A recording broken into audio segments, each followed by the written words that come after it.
Okay, y'all. This is the third time that I have recorded this video because it's important. I don't want to mess this one up. So let's get into it. Welcome to another show talk. This is where I talk about shows and events I recently went to. And I went to a show that was really important to me. It was a must go for me. And I have to provide a lot of history and context so you guys understand why this show was so important. The show I attended was the Scaring the Hoes tour with JPEGMAFIA and Danny Brown, which is in relation to the project they dropped earlier this year, an amazing project.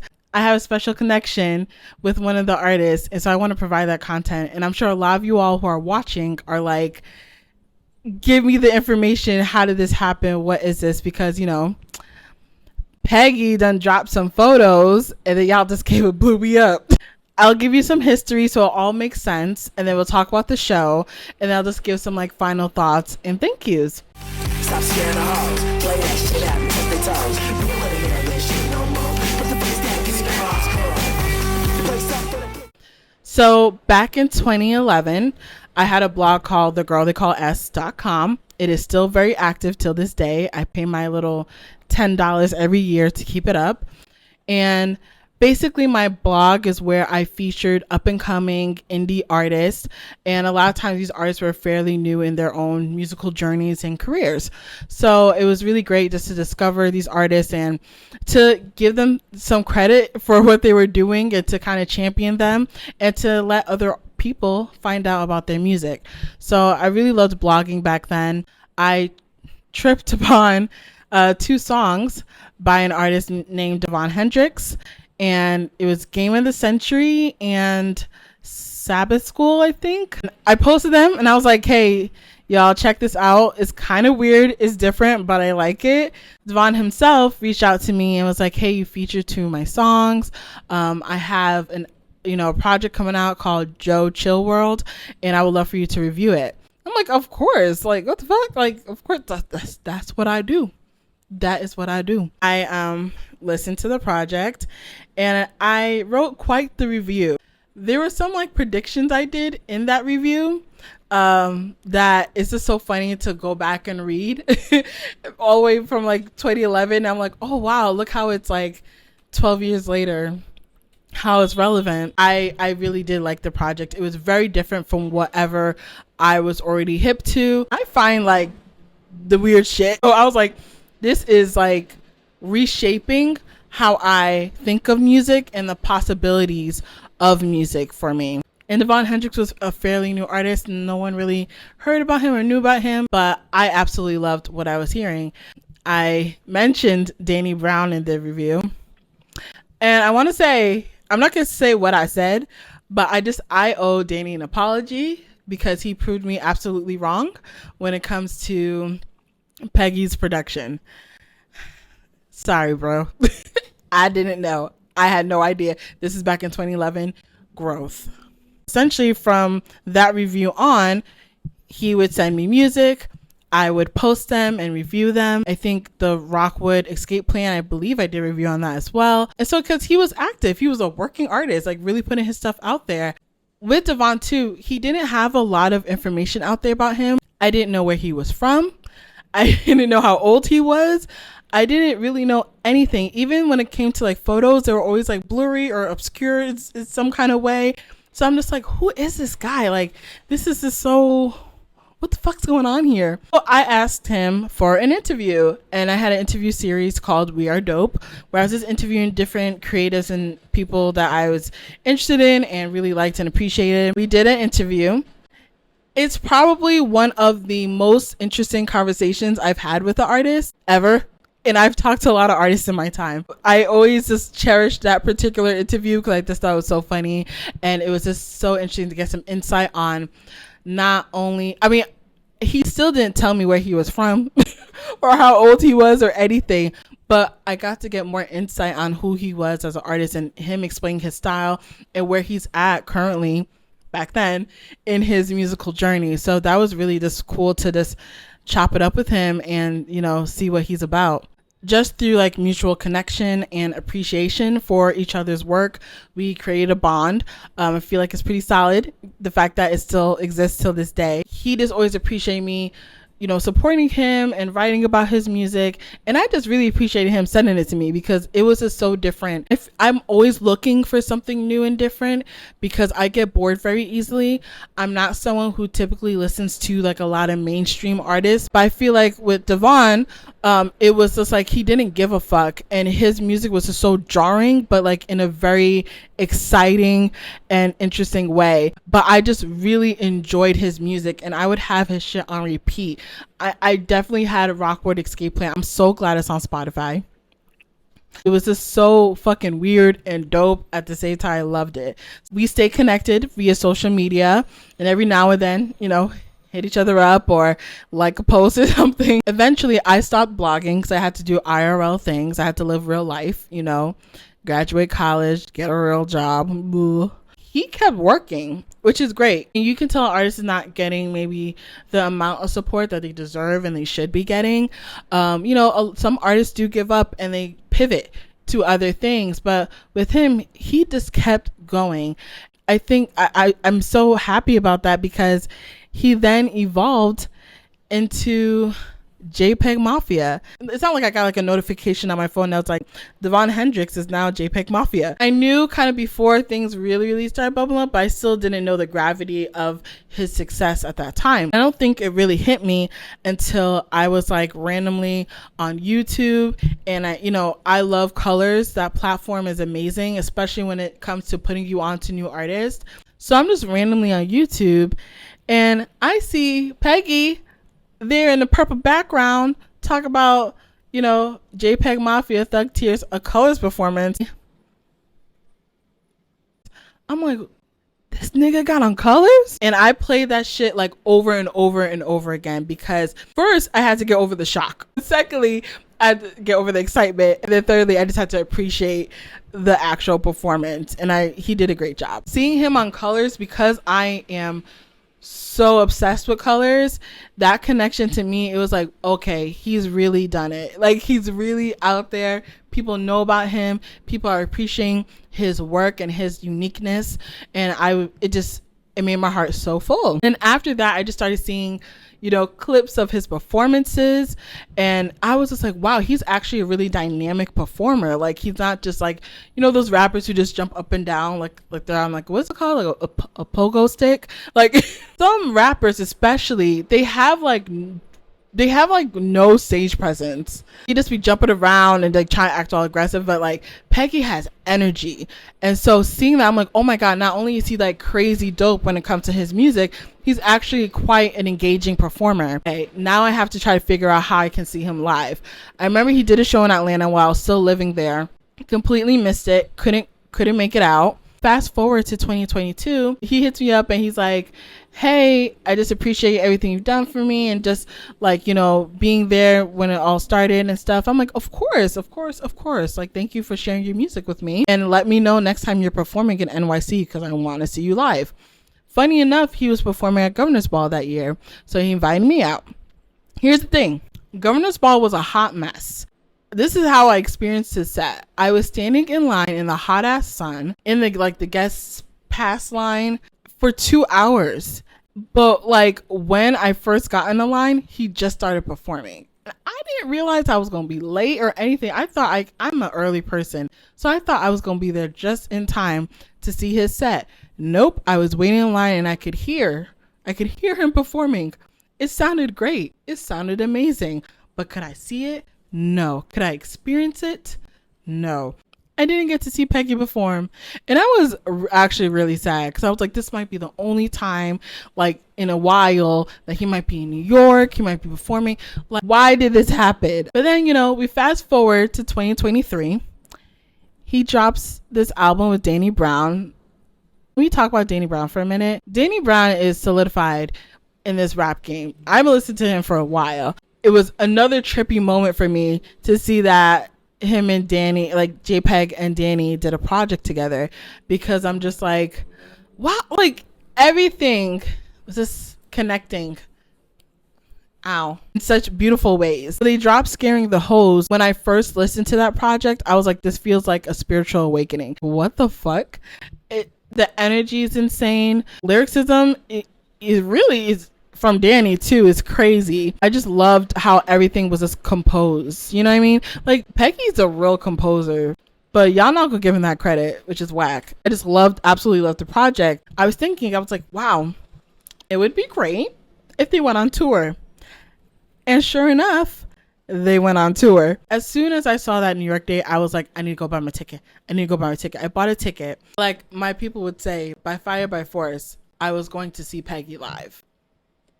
Dead ass. I bought my ticket. Day of the show, August 11th, hip hop's birthday. How cute was that? To perform his place of hip hop on his birthday. That's fire. Was that on purpose? Was that intentional? Day of the show, I hit up Peggy and I'm like, hey, I'm coming to the show. Excited to see you. I would love to give you a quick hug or something, you know, just a little whatever. He's like, of course, give me your name, put you on a list. I'm like, what list? I got my ticket. Go to the show, you know, get my VIP pass. Thank God he put me in VIP because, again, this is my first time seeing Peggy live. And I've seen videos of how the crowd gets, but I had no idea how the crowd gets. I'm in VIP. The crowd is looking beautiful. There's so much excitement and energy from the crowd already. There's soul music playing. I got my little drinky drink. I'm excited. So now let's talk about the show. The show is at Terminal 5 in NYC. It's a really dope venue. The VIP was kind of like on this like second floor balcony, so I could look down at people who were just in the standing place area, general admission. First of all, it was just so beautiful to me because I was like, wow, look at all these people coming out to support them and who are fans of them and who are just excited to see them and be in their presence. That was just a beautiful moment for me.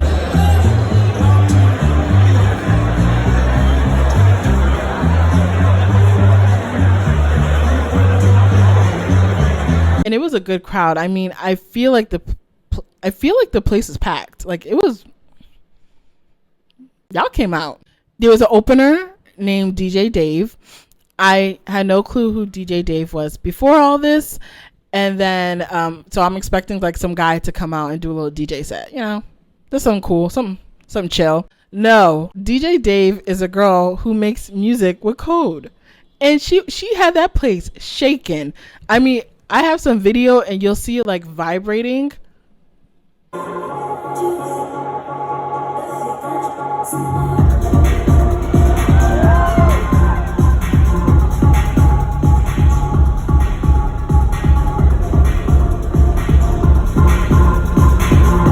The bass in her shit was crazy. Amazing performance. It was the perfect like opener for Peggy and Danny. Killed it. She killed it. She absolutely killed it. So I gotta check out more of her work. She's dope. Y'all should check out her work too. DJ Dave. Check her out. Not too long after, Peggy and Danny come out, and you know what? I think the alcohol was hitting me in a weird way because I wasn't crying. Because I've cried real tears over Peggy's success. I didn't cry though. I think I was just in awe and in shock at like seeing and experiencing what was happening.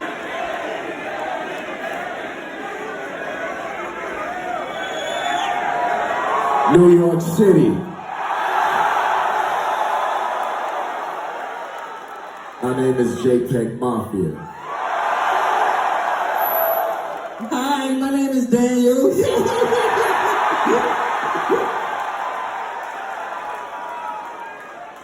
And this is the Scaring the Hoes crew.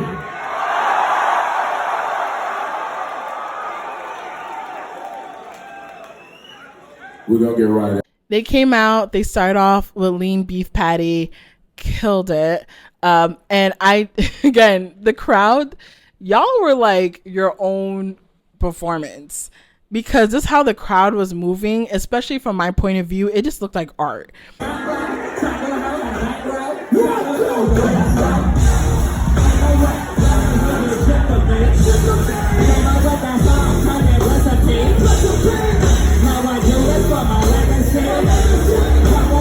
I didn't realize there was such a method to the madness when it came to moshing.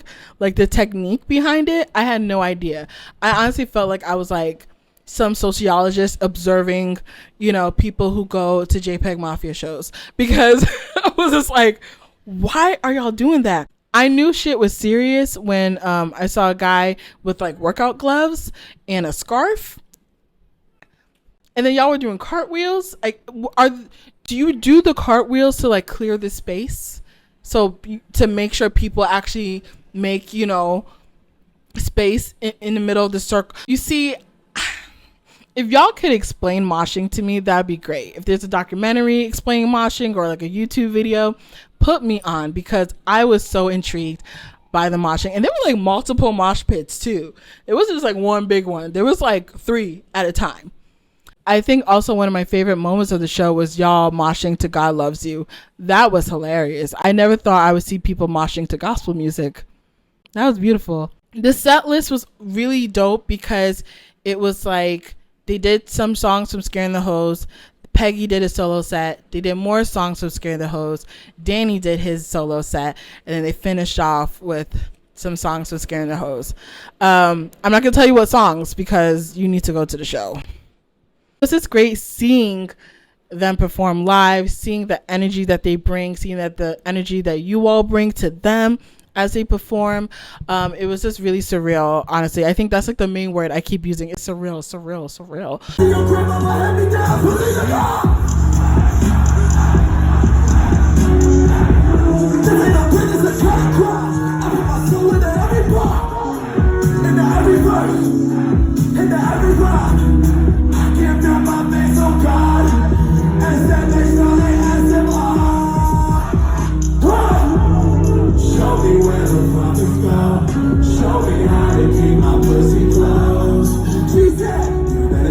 But it is, because like this is an artist who back in 2011, I don't think either of us could imagine it would get to this point. But I feel like, at least for me, I knew it should have gotten to this point of the success for Peggy. It's really confirming and gratifying to be like, yeah. There are a lot of artists who I was blogging about back in the day who did have success, who are really popular now. So Peggy's not the only one, but Peggy's the one who I think I have the most connection to, because it was like him directly was hitting me up, and we created a bond together, just through mutual support. I had the time of my life at that show. It was so fun. A rough week at work, and I needed that energy, so it was just really great to be there with y'all. You guys are a great crowd. I didn't see anything crazy. I'm a real auntie. If I see some wild shit, I'm gonna point it out, tell y'all to calm down. But y'all were great. Y'all were beautiful. I definitely need to go to another show of both Peggy and Danny. I would love to see them live again as much as possible. I think, you know, you go to a JPEG Mafia show once a year, you know, like you do your yearly physical at the doctor. The show ends and I'm like, okay, I need to find Peggy. And I let things die out a little bit, because me having done shows myself, I just know how shit can be, and people can be in your face immediately after you get off stage. It can just be crazy. So I waited for things to die out, and then I made my way backstage, peeked my head through a dressing room door, and I was like, hi. Us meeting was a moment. I feel like it feels like it was like 12 years in the making, because again, I didn't know where he was from, where he was at when I first started blogging about him. But like me being in New York now, him having a show in New York, we needed to meet. It was mandatory. So we hugged it out, and I chilled and chatted with him a little bit. And everyone else that was in the room too. Super cool, beautiful energy. Then we were like, we have to get photos, because, you know, photos or it didn't happen. And in talks with some Peggy fans over the years, people have always emailed me asking for old Devon Hendrix songs. You guys found everything already. I don't have anything. You guys have all the old shit. Y'all be putting me onto stuff. We got photos. Peggy posted the photos, and that's probably how you discovered me. Look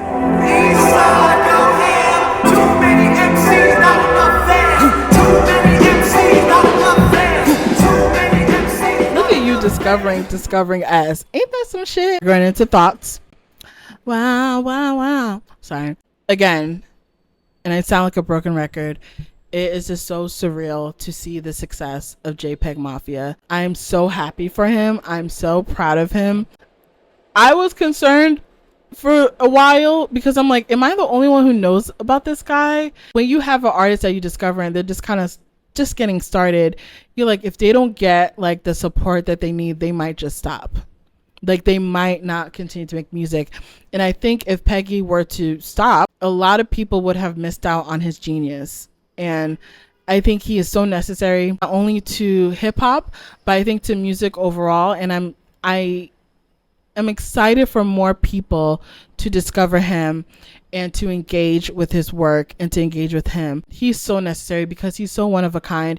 And he honestly is not trying to put himself in a box for the masses. He's just like, this is me, and whoever comes and finds me and understands, you will be rewarded with great art. That's how it should be. You know, I'm kind of over artists feeling like they have to do things just to get like the support and recognition and the awards and all the other bullshit. Like if you just stay true to yourself, which it sounds cliche, but if you look at someone like Peggy, you can see that it works.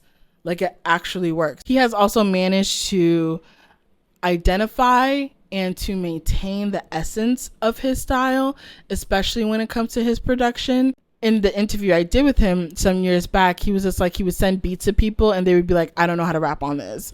Like, is it so, I don't know what to do with this. But he didn't change how he goes about creating music just so people could engage with it. So again, another testament to staying true to yourself and doing what you do best and what comes natural to you, and that's how you will win. Apart from the music itself, his overall journey is a story of consistency and, you know, staying true to you, and just keep going, like hard work. Like y'all see, he DJs his own set. He's an artist. He is sensitive about his shit. Seeing that he continues to work really hard and he's very serious about his shit, and you know what he's providing to the people, I think is really important. Can you close my door? Sorry. No, I'm trying to re-record the video. Thank you. He is truly deserving of all the success that he has gotten because he's worked hard for it. So he is reaping the fruits of his labor. Besides him being an artist and just a musical genius, he is actually one of the kindest and realest people I've ever met. And I don't take his kindness for granted at all. Especially when I met him in person, it really touched my heart. And I love that dude for real. Like, we're locked in. With all of that said, thank you to you. Thank you all for supporting Peggy and just being, y'all are serious about that man. I've dealt with plenty of other fan bases in my lifetime, but y'all are very serious about him, and you guys are just so inspired by him and motivated by him, and I think that's so beautiful. A lot of times a fan base can be a reflection of the artists themselves, and that could be a really good and beautiful thing, and it could be a bad thing. We can name some artists who their fan bases are crazy in the worst way. I don't get that vibe from you all. I think you guys are just really, you hold them up in such a way that I don't think is necessarily like, you're not idolizing him, or I don't think you should idolize anyone. A lot of you have reached out to me to thank me for supporting him all the way back in 2011. But really, your support is just as important as my support back then and my continued support. Because, of course, I still love what he's doing. I still think he's an amazing artist. So thank you for discovering him. Thank you for playing his music. Thank you for attending his shows. And just giving him a reason to continue to create great art and to motivate him. I fucks with you all so heavy for that. And I'm so glad that other people are able to experience his genius. And the amount of people who do and who appreciate and understand what's going on, that number will only grow. So I'm excited to see his journey continue, to see his continued success as well. And I'm just glad that, you know, even I can connect with even more of you all too. So this is my long ass video. I'm gonna I hope I gave you some juicy historical tidbits. I hope I inspired you to go see the tour. They're still on tour. they have some cities left. So if Danny and Peggy are in a city near you, please definitely go see them live. It will be quite the experience. Definitely go see them live at the Scaring the Hose tour. Apart from my thanks to you all for supporting Peggy, but thank you for following me. Like, he posted those photos and my Instagram just had a moment for the next like 48 hours. Thank you for following me. Thank you for discovering me, and engaging with my content. I kind of just started getting back into this whole music content thing, and it's a very different landscape than when I was blogging on my little blog. And so I'm a little rusty. We're gonna see how this goes. It's really fun to do this with you all. So thank you for rocking with me. Please stay, continue to hit me up, continue to talk to me. And I hope that through my work, you discover your next favorite artist. There's so many artists out there who just need someone to hear them out and to, rock with them and their art. So hopefully I can put you on to some of those artists, because that's what I love to do. That's why I do what I do, because I want to spread the love. Are motivating me to keep the shit going. So thank you so much. And until the next show, bye.